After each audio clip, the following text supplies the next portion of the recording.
Boa noite. Faz tempo que eu quero fazer gravações para as pessoas aqui no meu canal, mas não deu muita coisa. E hoje eu decidi que hoje eu ia começar.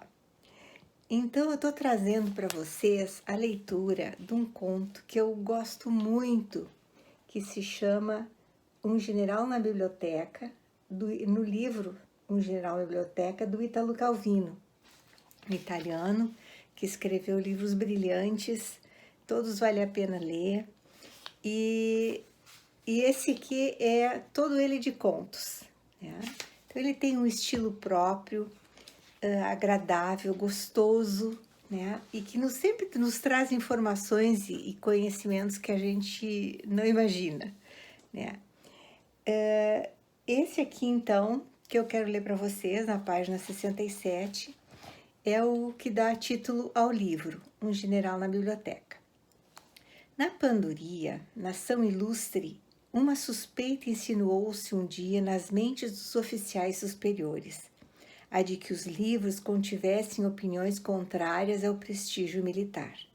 De fato, a partir de processos e investigações, percebeu-se que esse hábito, agora tão difundido, de considerar os generais como gente que também pode se enganar e organizar desastres, e as guerras como algo às vezes diferente das radiosas cavalgadas para destinos gloriosos, era partilhado por grande quantidade de livros, modernos e antigos, pandurianos e estrangeiros. O Estado-Maior da Panduria se reuniu para fazer um balanço da situação, mas não sabia por onde começar, porque em matéria bibliográfica ninguém era muito versado. Foi nomeada uma comissão de inquérito comandada pelo general Fedina, oficial severo e escrupuloso. A comissão iria examinar todos os livros da maior biblioteca da Panduria. Ficava essa biblioteca num antigo palácio cheio de escadas e colunas, descascado e desabando aqui e ali. Suas salas frias estavam repletas de livros, abarrotadas em locais impraticáveis. Só os ratos podiam explorar todos os cantinhos. O orçamento do Estado panduriano, onerado por ingentes gastos militares, não podia fornecer nenhuma ajuda. Os militares tomaram posse da biblioteca numa chuvosa manhã de novembro. O general desceu do cavalo, baixo e gorducho, empertigado, com a larga nuca raspada, o senho franzido em cima do pincenê. De um automóvel cresceram 4 tenentes, uns varapaus de queixo levantado e pálpebras abaixadas, cada um com sua pasta na mão. Depois chegou um batalhão de soldados que acampou no antigo pátio com mulas, bolas de feno, barracas, cozinhas, rádio de campanha e faixas coloridas de sinalização. Puseram sentinelas nas portas e um cartaz proibindo a entrada, por causa das grandes manobras até que as mesmas se concluam, entre aspas. Era um expediente para que a investigação pudesse ser feita em absoluto sigilo. Os estudiosos que costumavam ir à biblioteca toda manhã, encapotados com cachecóis e bonés para não congelarem, tiveram que voltar para casa. Perplexos perguntavam-se, mas como? Grandes manobras na biblioteca? Será que vão desarrumar tudo? E a cavalaria? E será que também darão tiros? Do pessoal da biblioteca ficou apenas um velhinho, o senhor Crispino, recrutado para explicar aos oficiais o lugar dos livros. Era um sujeito baixotinho, com a cabeça careca parecendo um ovo e olhos como cabeças de alfinete atrás de óculos de hastes. O general Fedina se preocupou acima de tudo com a organização logística, pois as ordens eram para que a comissão não saísse da biblioteca antes de ter concluído a investigação. Era um trabalho que exigia concentração e não deviam se distrair. Assim, providenciaram o fornecimento de víveres, umas estufas de quartel, uma provisão de lenha à qual foram se juntar algumas coleções de revistas velhas, reputadas pouco interessantes. Nunca fez tanto calor na biblioteca, naquele inverno. Em lugares seguros, cercadas de ratoeiras, foram postas as camas de campanha onde o general e seus oficiais dormiriam. Depois, procedeu-se à divisão de tarefas. A cada tenente foram designados determinados ramos do saber, determinados séculos de história. O general controlaria a classificação dos volumes e aplicaria carimbos diversos, dependendo se o livro fosse declarado adequado para ser lido por oficiais e suboficiais de tropa, ou fosse denunciado ao tribunal militar.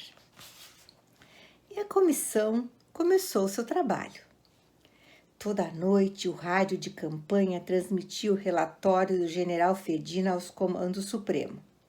Examinados um total de tantos volumes, retidos como suspeitos, tantos, declarados adequados para oficiais e tropa, tantos. De vez em quando, aqueles números frios eram acompanhados de alguma comunicação extraordinária. A solicitação de óculos para ler de perto, pois um tenente quebrara os seus, a notícia de que uma mula tinha comido um códice raro de Cícero que não estava em lugar seguro. Mas fatos de alcance bem maior iam amadurecendo, dos quais o rádio de campanha não transmitia notícias. A floresta dos livros, em vez de ser desbastada, parecia ficar cada vez mais emaranhada e insidiosa.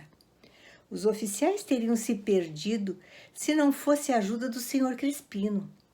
Por exemplo, o tenente Abrogatti se levantava dando um pulo e jogava em cima da mesa o volume que estava lendo.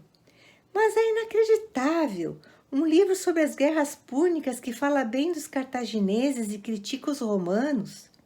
Precisamos denunciá-lo imediatamente. Diga-se de passagem que os pandurianos, com ou sem razão, consideravam-se descendentes dos romanos.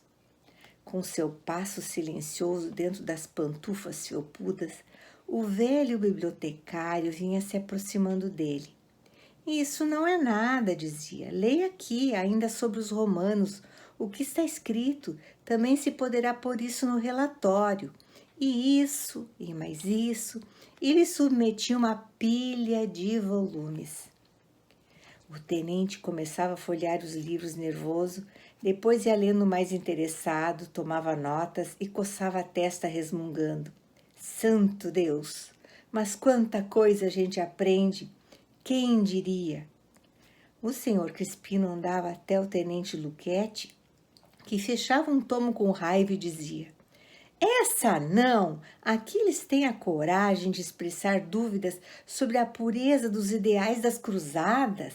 Sim, senhor, das cruzadas. E o senhor Crispino, sorridente. Deve-se fazer um relatório sobre esse tema e posso lhe sugerir outros livros nos quais é possível encontrar mais detalhes. E jogava meia prateleira em cima dele. O tenente Luchetti se metia a lê-los de cabeça baixa e por uma semana o ouvia virar as páginas dos livros e murmurar: mas essas cruzadas, hein? Quem diria? No comunicado vespertino da comissão, o número dos livros examinados era cada vez maior, mas já não se relatava nenhum dado sobre vereditos positivos ou negativos. Os carimbos do general Fedina iam ficando ociosos. Se ele, tentando controlar o trabalho dos tenentes, perguntava a um deles: mas como é que você deixou passar este romance? Aqui a tropa se sai melhor do que os oficiais. É um autor que não respeita a ordem hierárquica. O tenente respondia, citando outros autores e embreando-se em raciocínios históricos, filosóficos e econômicos. Daí nasciam discussões genéricas que prosseguiam horas a fio.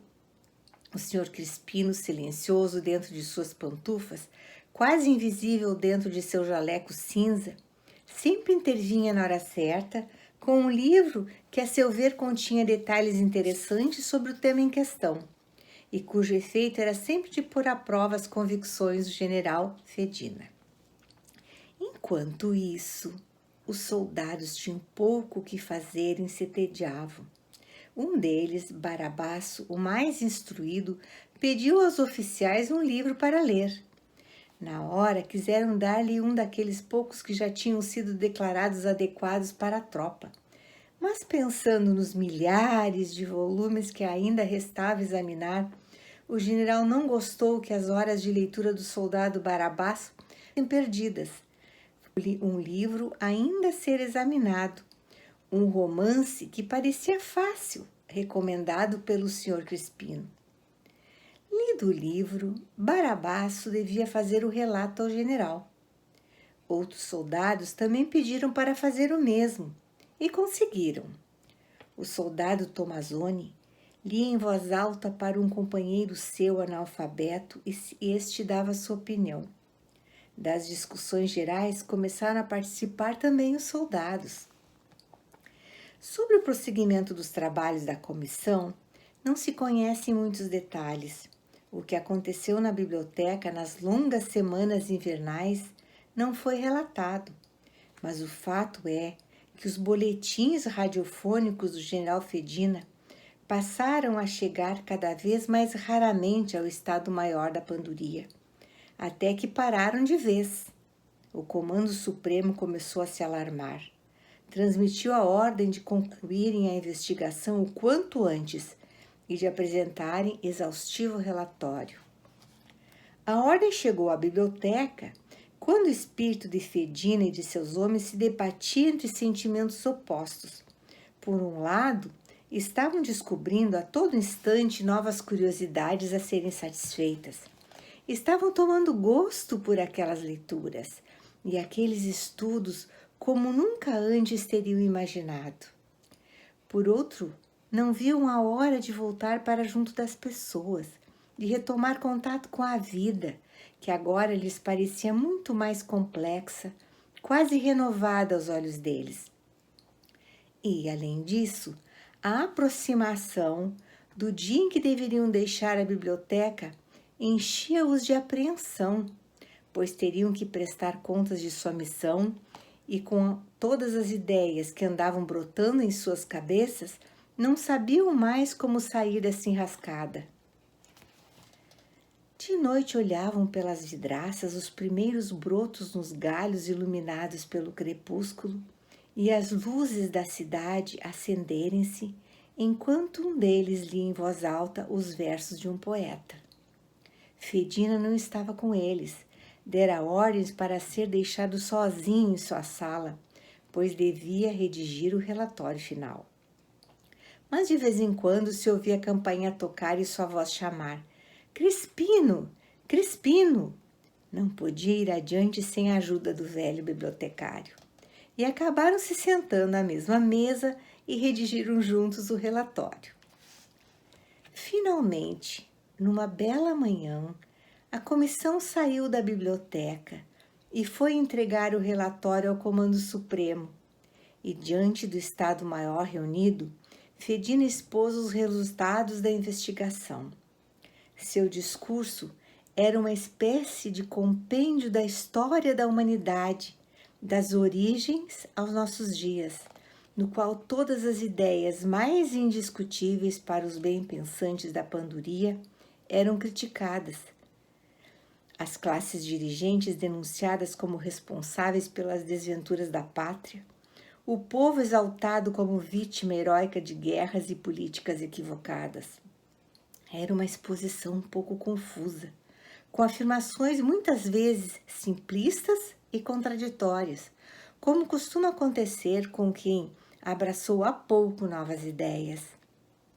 Mas sobre o significado geral não podia haver dúvidas. A Assembleia dos Generais da Panduria empalideceu, arregalou os olhos, reencontrou a voz e gritou: O general nem pôde terminar. Falou-se de degradação, de processo. Depois, temendo-se escândalos mais graves, o general e os 4 tenentes foram mandados para a reserva por motivos de saúde, por causa de um grave esgotamento nervoso contraído no serviço.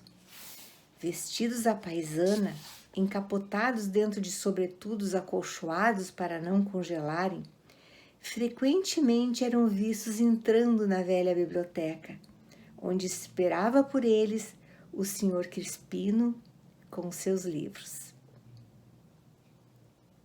Era isso. Eu espero que vocês tenham gostado.